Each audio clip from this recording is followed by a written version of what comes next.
Bismillah, assalamualaikum warahmatullahi wabarakatuh. Alhamdulillah, salatu wassalamu ala rasulillah, amma ba'du.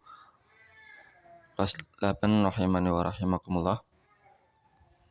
Ya, insyaallah kita akan bertemu ya minggu depan. Jadi mungkin minggu depan saya harapkan antum sebelum berangkat ya, persiapan dulu murojaah biar kita nggak ngulang ya, biar kita nggak ngulang. Nah, kemarin kita sudah sampai di zakat emas dan perak ya, sudah disampaikan bahwasanya zakat emas dan perak itu termasuk di dalamnya adalah uang atau alat pembayaran yang menjadi simpanan dan telah memenuhi dua hal. Yang pertama adalah nisab, yaitu batas jumlah. Yang kedua adalah haul, yaitu batas waktu kepemilikan. Jadi dua ini adalah poin yang paling penting. Nah, yang pertama tadi apa? Nisab, batas jumlah, dan yang kedua ini haul, yaitu batas kepemilikan. Dan batas kepemilikan ini dihitung dengan menggunakan kalender hijriyah, bukan menggunakan kalender masehiyah. Nah, toyib, nisab di sini ya. Yang pertama tadi ada nisab dan ada haul ya. Sedangkan nisab ini dibagi menjadi dua. Ya. Yang pertama, seseorang boleh menggunakan nisab perak, yaitu 595 gram perak. 595 dikalikan ya sekarang 13.000 yang ketemunya insya Allah sekitar 8 jutaan.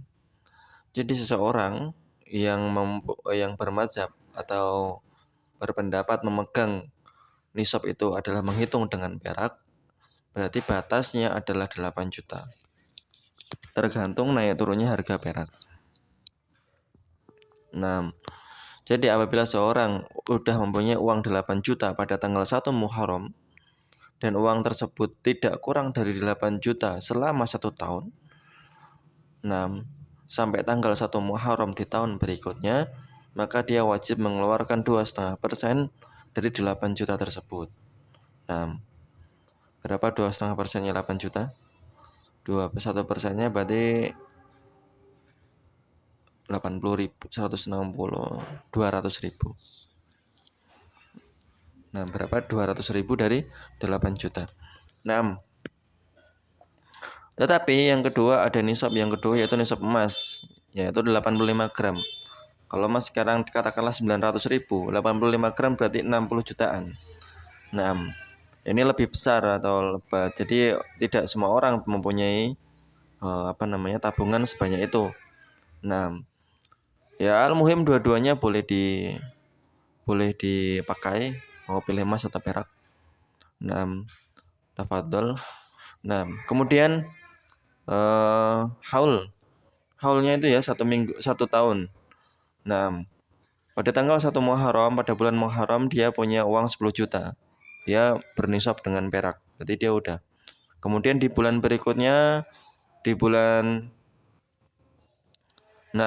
berikutnya, misalnya bulan berikutnya lagi, misal bulan Ramadan datang dan dia mempunyai kebutuhan belanja persiapan buat puasa dan tabungannya itu terambil menjadi cuma 5 juta, maka gugur kewajiban untuk berzakat.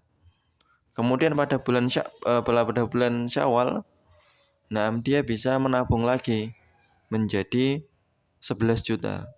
Berarti dia dimulai lagi dari nol, maksudnya hitungan harinya dimulai lagi dari awal, yaitu dari bulan Syawal tadi. Ditunggu sampai bulan Syawal berikutnya.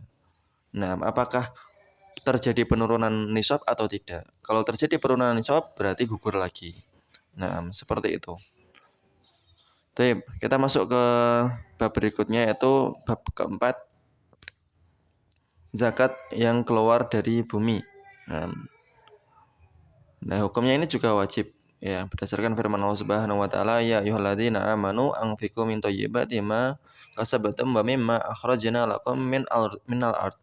Nah, di kalimat terakhir wa mimma, dan apa-apa yang akhrajna, yang kita keluarkan bagi kalian, minal ard, dari bumi. Nah, yang di sini yang di zakati ada 4 jenis. Yang pertama pertambangan, yang kedua harta karun, yang ketiga biji, yang keempat buah. Nah, pertambangan saya kira tidak ada ya di Indonesia, kecuali mungkin di Timur Tengah. Karena pertambangan, nah itu zakatnya yang mengeluarkan tuh negara berarti. Nah, harta karun, biji-bijian, dan buah-buahan. Yang pertama biji dan buah. Nah, biji dan buah ini tidak semuanya itu harus dizakati. Nah, ada syarat-syarat wajibkan zakat ya. Yang pertama, biji atau buah tersebut dapat disimpan dalam waktu yang lama. Nah, kalau tidak bisa disimpan dalam waktu yang lama, maka tidak ada kewajiban zakat baginya. Contohnya panen pisang, panen anggur, panen apel, panen jeruk. Nah, itu tidak bisa disimpan dalam waktu yang lama. Panen cabai. Nah, itu juga tidak zakat karena dia tidak bisa disimpan dalam waktu yang lama. Nah, yang bisa disimpan dalam waktu yang lama seperti padi, jagung, berambang, bawang merah, bawang putih itu kena zakat karena dia termasuk biji-bijian yang bisa disimpan dalam waktu yang lama. Yang kedua, bisa ditimbang ya, mempunyai ukuran timbangan 1 kilo, 2 kilo, 1 ton, 2 ton. Nah, kalau panen pisang itu tidak timbangan satuannya. Satuannya lirang. Berapa lirang? Kalau bahasa Jawanya lirang, selirang. Tuku pisang piro selirang. Nah, kemudian di sini bawang ternyata tidak bisa ditimbang. Ya, di sini saya ralat ya, bawang itu bisa ditimbang. Bawang putih dan bawang merah itu belinya timbangan. Dan dia bisa sebenarnya ini diganti saja. Nah, ini bukan bawang ya, di nomor 2 itu hendaknya barang tersebut bisa ditimbang. Nah, kalau tidak bisa ditimbang seperti sayur mayur itu bayam tidak bisa ditimbang. Atau terong, maka tidak ada zakat atasnya. Di sini ditulis bawang. Bawang itu dia zakat. Karena satu, dia bisa disimpan dalam waktu yang lama. Dua, dia juga bisa ditimbang. Orang beli bawang merah itu ditimbang. Setengah kilo, sekilo, 2 kilo, timbangan. Nah, yang ketiga, mencapai nisab kepemilikan atasnya pada waktu wajib mengeluarkan zakat. Nah, kapan mengeluarkan zakatnya?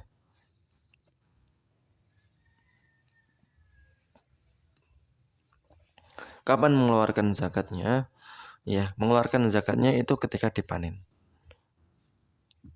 Zakat biji-bijian ketika sudah keras dan untuk buah-buahan ketika sudah matang.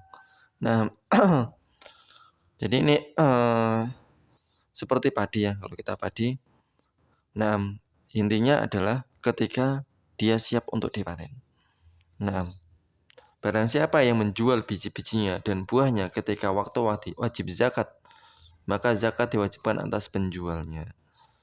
Nah, ya, tetap penjualnya karena dia adalah pemilik pada waktu wajib zakat.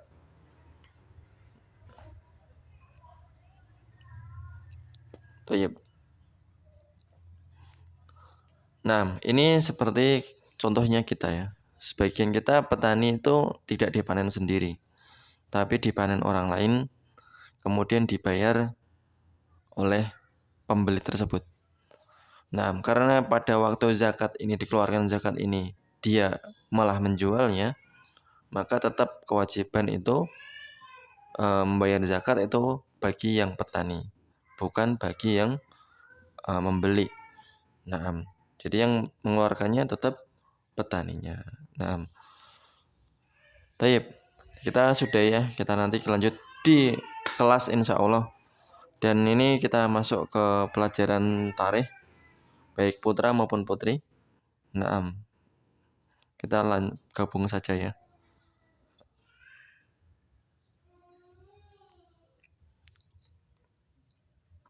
Taib. Untuk pelajaran tarikhnya kita sampai kemarin di Daulah Ayyubiyah ya.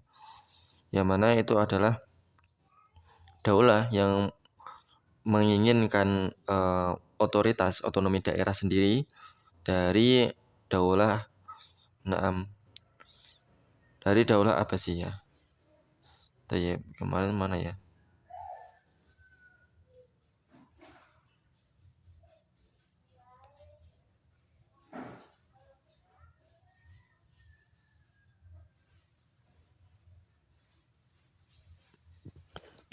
Kok enggak ada? Kemarin sampai mana ya? Saya pause. Tayyib, kita mulai ya. Afan tadi Al-Daulah Ayyubiyah itu kelas 9. Saya kiranya nih kelas 9, kelas 8 ya. Masih Daulah Umayyah. Yang mana kemarin kita sudah di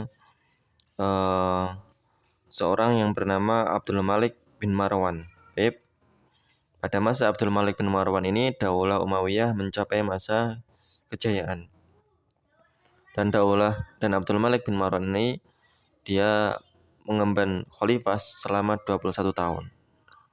Kemudian diwariskan kepada anaknya yang bernama Al-Walid bin Abdul Malik. Al-Walid bin Abdul Malik. Ini Abdul Malik bin Marwan ini punya beberapa anak ya. Ada 4 anaknya. Nah,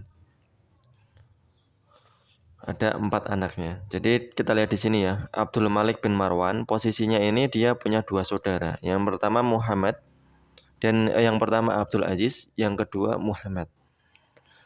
Marwan bin Al-Hakam, bapaknya Abdul Malik bin Marwan ini mewariskan kekhalifahan kepada Abdul Malik bin Marwan. Abdul Malik bin Marwan mewariskan kepada Al-Walid bin Abdul Malik yang dia meneruskan kejayaan kekhalifahannya. Kemudian setelah Al-Walid meninggal, Al-Walid berhenti dari kekhalifahannya. Kemudian khalifah diemban oleh saudara Al-Walid yang bernama Sulaiman bin Abdul Malik. Masih satu garis keturunan ya. Nah, seharusnya setelah Sulaiman ini tidak menjadi khalifah, yang menjadi khalifah adalah Yazid II. Nah, atau Hisham. Ya karena masih ada Yazid II, berarti dia harusnya mendapat khalifah itu Yazid II. Yazid bin Abdul Malik bin Marwan bin Al-Hakam bin Al-As bin Umayyah bin Abdul Syam bin Abdul Manaf.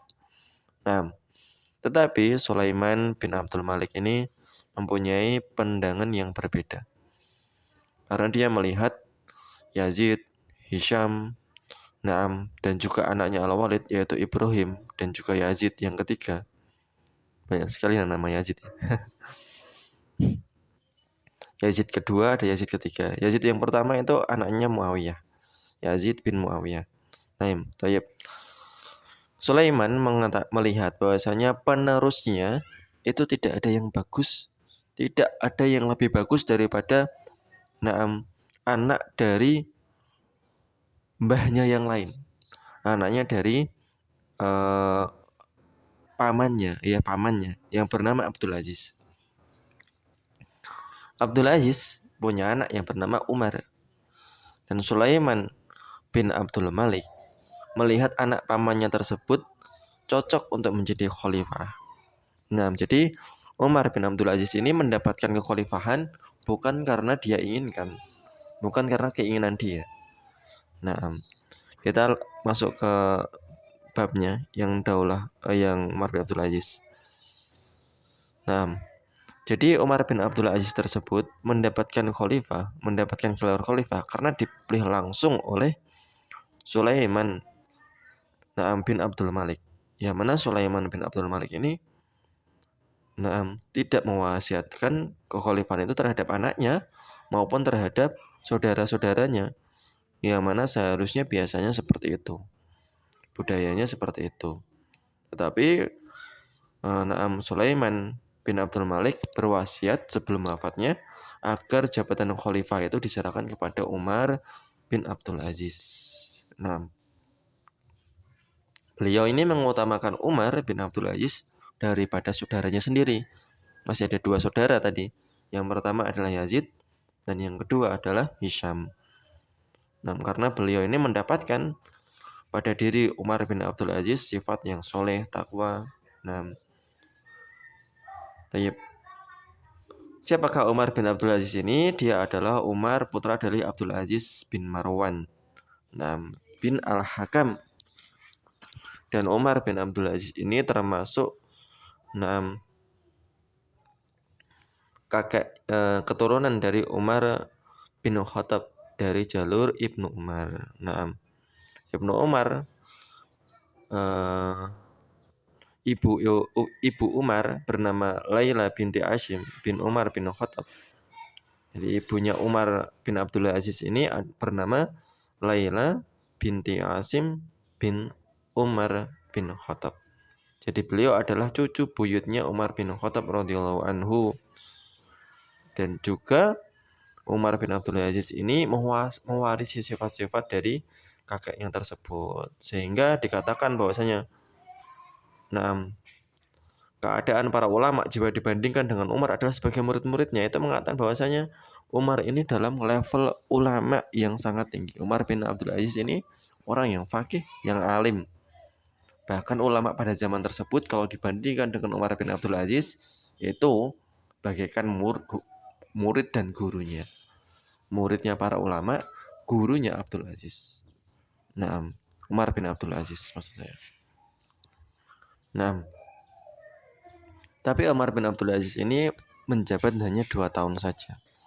Tapi sudah masyhur sekali ketika Umar bin Abdul Aziz ini itu adalah masa paling jayanya Daulah Umayyah.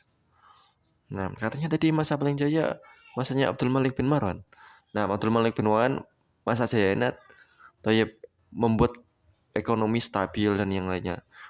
Pada masa Umar bin Abdul Aziz semakin dimajukan menjadi negara yang canggih, yang modern, yang kaya raya. Bahkan seorang mau berzakat pun mencari fakir miskin itu susah. Apalagi di daerah ibu kota, tidak ada orang miskin, kaya semua. Akhirnya zakat itu disalurkan dalam pelosok-pelosok penjuru-penjuru negeri Daulah Umayyah. Pada Arab Badui. Adapun orang-orang yang tinggal di daerah yang menetap itu semuanya orang kaya. Apalagi daerah ibu kota, daerah Damaskus, semuanya orang berkecukupan. Apalagi di zamannya Umar bin Abdul Aziz.